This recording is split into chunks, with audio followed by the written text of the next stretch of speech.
आप देख रहे हैं इंडिया टाउन न्यूज, भारत की बात। नमस्कार, आप देख रहे हैं इंडिया टाउन न्यूज और मैं हूं आपके साथ गीतांजलि मिश्रा। स्वागत है आज के हमारे खास बुलेटिन राजधानी सरकारधानी में, जहां हम आपको छत्तीसगढ़ की महत्वपूर्ण खबरों से रूबरू कराएंगे। तो चलिए बुलेटिन की शुरुआत करते हैं, लेकिन उससे पहले एक नजर आज की हेडलाइंस पर। 53 नगरीय निकायों में सुविधा, ऑनलाइन प्रॉपर्टी टैक्स व्यवस्था, 46 नए निकाय जुड़े पोर्टल, घर बैठे टैक्स भुगतान संभव।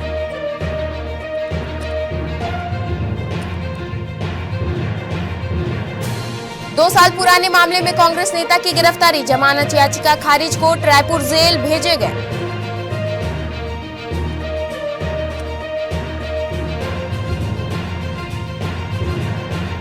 आरटीओ ई चालान नाम साइबर ठगी, 300 से अधिक मामले सामने, केवल अधिकारी पोर्टल से भुगतान, नागरिकों से सतर्क रहने की अपील।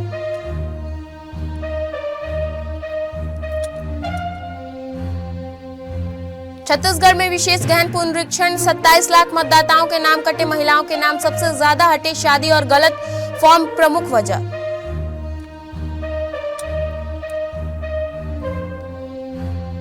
रायपुर मैग्नेटो मॉल में हंगामा, बजरंग दल कार्यकर्ताओं ने तोड़फोड़ की, पुलिस ने दर्ज की एफआईआर, हजारों लोग देंगे गिरफ्तारी आज।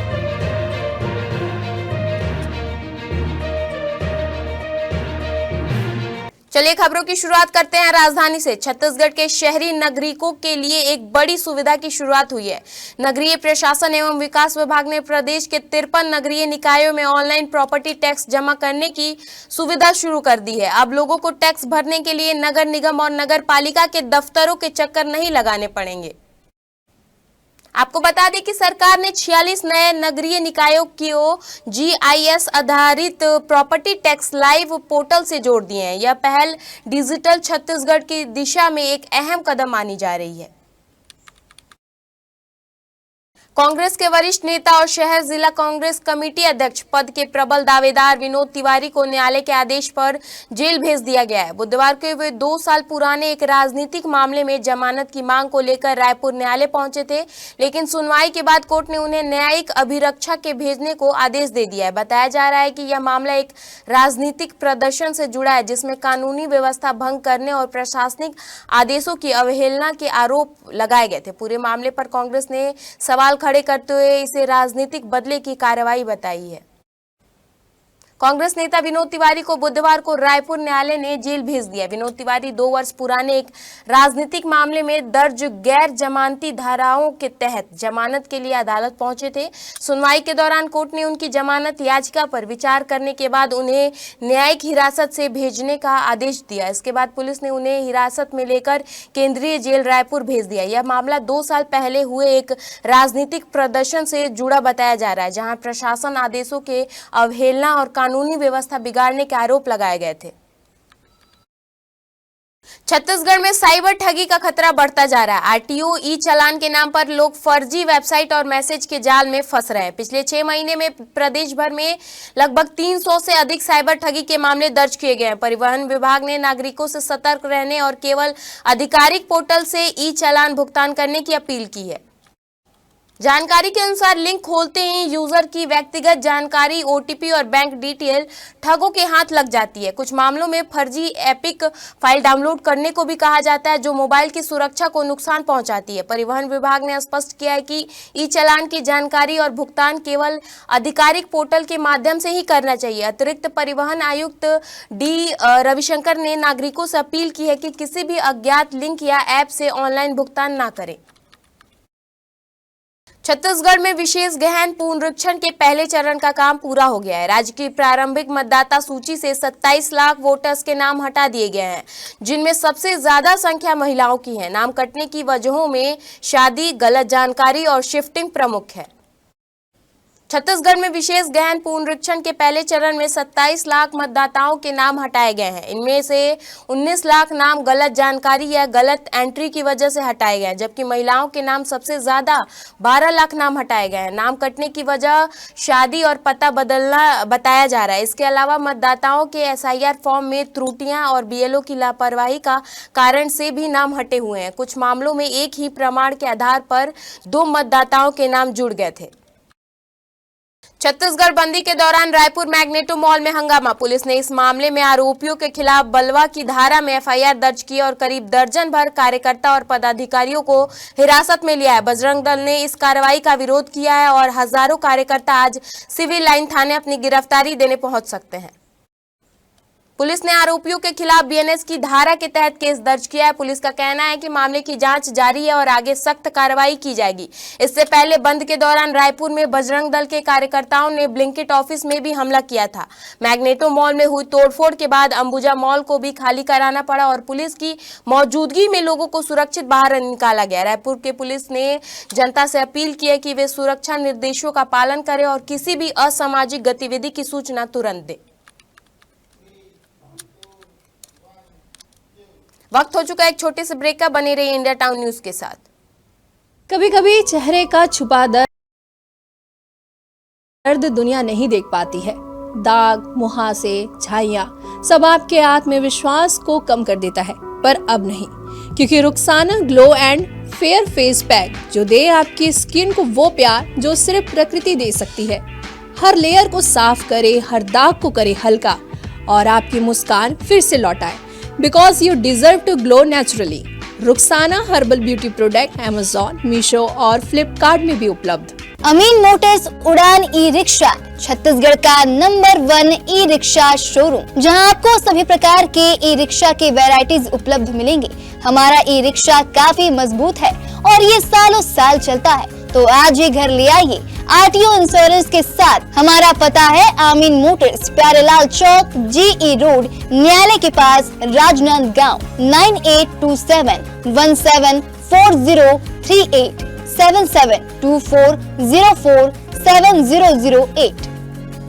ब्रेक के बाद आपका स्वागत है। चलिए बढ़ते हैं खबरों की ओर। गरियाबंद जिले के फिंगेश्वर ब्लॉक के ग्राम पंचायत परसदा कला में जागृति महिला स्व सहायता समूह द्वारा लगाए गए पेड़ पौधों की देखभाल में लापरवाही और बांट के आरोप लगे हैं। शिकायत मिलने पर मनरेगा विभाग के अधिकारियों ने मौके पर निरीक्षण किया।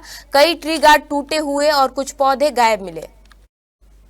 गरियाबंद के फिंगेश्वर ब्लॉक में ग्राम पंचायत परसदा कला में 3 ग्रामीणों ने जागृति महिला स्व सहायता समूह पर आरोप लगाया कि लाखों रुपए मूल्य के पेड़ पौधे के रख रखाव में लापरवाही और बटरबाट की जा रही है। समूह के शासन से वृक्षारोपण के लिए 5 लाख रुपए प्राप्त हुए थे। गांव में करीब 300 से अधिक पेड़ पौधे लगाए गए, लेकिन उनकी देखभाल नहीं हो रही है। शिकायत के बाद मनरेगा विभाग के अधिकारी मौके पर पहुंचे और निरीक्षण किया। जांच में कई ट्री गार्ड टूटे हुए पाए गए और कुछ पौधे गायब मिले। इस दौरान शिकायतकर्ता और महिला समूह के बीच कहासुनी भी देखी गई। जांच अधिकारी ने कहा कि निरीक्षण के बाद उचित कार्रवाई की जाएगी। हमारा मामला ये है, जो सरकार 5 लाख तक देते हैं पौधा वृक्षारोपण के लिए समूह के माध्यम से, और जितना फंडिंग आते हैं तो जो फंड जो लेते हैं उसका रख रखाव के लिए जो उसका मनरेगा के तहत योजना आते हैं उसका सही उपयोग होना चाहिए, उसका सही रखा ताकि भविष्य में गांव का विकास हो और जो फल अभी से गांव में रहा है समूह के माध्यम से इसका वितरण किया। क्या शिकायत की थी, किसके खिलाफ? कहना है कि इसका रख रखाव उसका जो सही ढंग से नहीं हो पा रहा, तो मेरा कहना 55 लाख जो सरकार दे रहा है उसका इनकम, उसमें रख रखाव सही होना चाहिए। सरकार का जो काम पूरा होना चाहिए।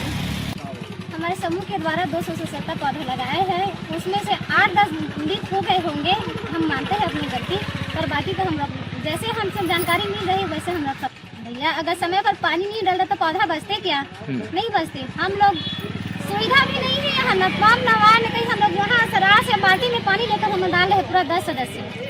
ग्राम पंचायत के 3 व्यक्तियों के द्वारा वृक्षारोपण के संबंध में शिकायत किया गया है कि यहाँ पे 3-4 जगहों पे जो वृक्षारोपण है वो जीवित नहीं है और उनमें जो काम किया है उनके द्वारा कार्य नहीं किया गया है। इसके संबंध में शिकायत आया है, तो यहाँ पे जांच की मांग है और जांच चल रहा है। जांच के बाद देखा जाएगा, अगर किसी प्रकार को कोई वाकई गलती पाई जाएगी या कोई दोषी होगा तो उसके ऊपर उचित कार्रवाई की जाएगी उच्च न्यायालय के द्वारा निर्देश के आधार पर। छत्तीसगढ़ के युवाओं के लिए बड़ी खबर है। राज्य पुलिस विभाग ने एसआई भर्ती परीक्षा 2024 के प्रथम चरण की तारीख घोषित कर दी है। प्रथम चरण की प्रक्रिया 6 जनवरी 2026 से शुरू होकर 6 फरवरी 2026 तक चलेगी। इस दौरान दस्तावेज सत्यापन और शारीरिक माप परीक्षण किया जाएगा। इस चरण की प्रक्रिया 6 जनवरी 2026 से शुरू होकर 6 फरवरी 2026 तक चलेगी। इस दौरान अभ्यर्थियों का दस्तावेज सत्यापन और शारीरिक माप परीक्षण किया जाएगा। उम्मीदवारों को निर्धारित समय पर सभी जरूरी दस्तावेज और पहचान पत्र साथ लाना होगा। यह पूरी प्रक्रिया पारदर्शी तरीके से आयोजित की जाएगी। दाऊ कल्याण सिंह स्नातकोत्तर संस्था एवं अनुसंधान केंद्र में चिकित्सा क्षेत्र के युवाओं के लिए वॉक इन इंटरव्यू का आयोजन किया जा रहा है। संस्थाओं में कुल 16 पदों पर संविदा नियुक्ति के लिए यह इंटरव्यू 2 जनवरी को दोपहर 12:30 बजे अधीक्षक कार्यालय में होगा। जूनियर रेजिडेंट, सीनियर रेजिडेंट और सहायक प्राध्यापकों के पद पर योग्य उम्मीदवार सीधे भाग ले सकते हैं। रायपुर के डीकेएस संस्था में चिकित्सा क्षेत्र से जुड़े युवाओं के लिए सुनहरा अवसर आया है। संस्था द्वारा विभिन्न विभागों में कुल 16 पदों पर संविदा भर्ती के लिए वॉक इन इंटरव्यू का आयोजन किया जा रहा है। इस भर्ती प्रक्रिया के तहत जूनियर रेजिडेंट, सीनियर रेजिडेंट और सहायक प्राध्यापकों के पद भरे जाएंगे। सहायक प्राध्यापकों के पद में endocrinology, anaesthesia, medicine, neurology and gastro surgery जैसे विभाग शामिल हैं। भिलाई में कथा हेतु पंडित धीरेन्द्र शास्त्री को उर्फ बाबा बागेश्वर को सरकारी विमान से रायपुर लाया गया, जिससे सोशल मीडिया पर सवाल उठ रहे हैं। वहीं विमान आगमन के दौरान एक पुलिसकर्मी ने पैर छूने का वीडियो वायरल हुआ, जिस पर लोग अलग अलग प्रतिक्रियाएं दे रहे हैं। मध्य प्रदेश के बागेश्वर धाम के पंडित धीरेन्द्र कृष्ण शास्त्री को भिलाई में कथा के लिए रायपुर लाया गया। सोशल मीडिया पर वीडियो वायरल हुआ, जिसमें पुलिसकर्मी जूते और टोपी उतारकर बाबा के पैर छूते नजर आए। एसएसपी रायपुर के अनुसार पुलिसकर्मी पूरे वर्दी में नहीं था और नियम उल्लंघन नहीं किया था। इस बीच कांग्रेस ने सरकारी विमान उपयोग को राज्य के खजाने का दुरुपयोग बताया है, जबकि भाजपा ने इसे धार्मिक आयोजन के लिए सही बताया।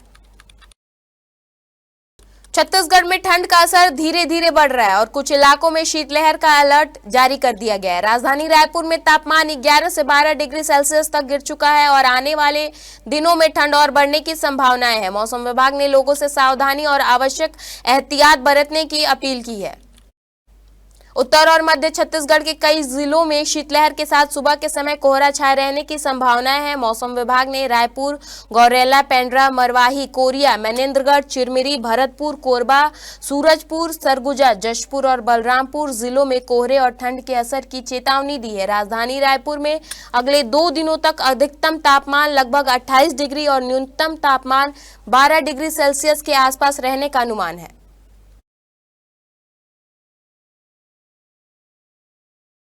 हमारे खास बुलेटिन राजधानी सरकारधानी में फिलहाल इतना ही। देश प्रदेश की तमाम खबरों से अपडेट रहने के लिए बने रहिए इंडिया टाउन न्यूज के साथ।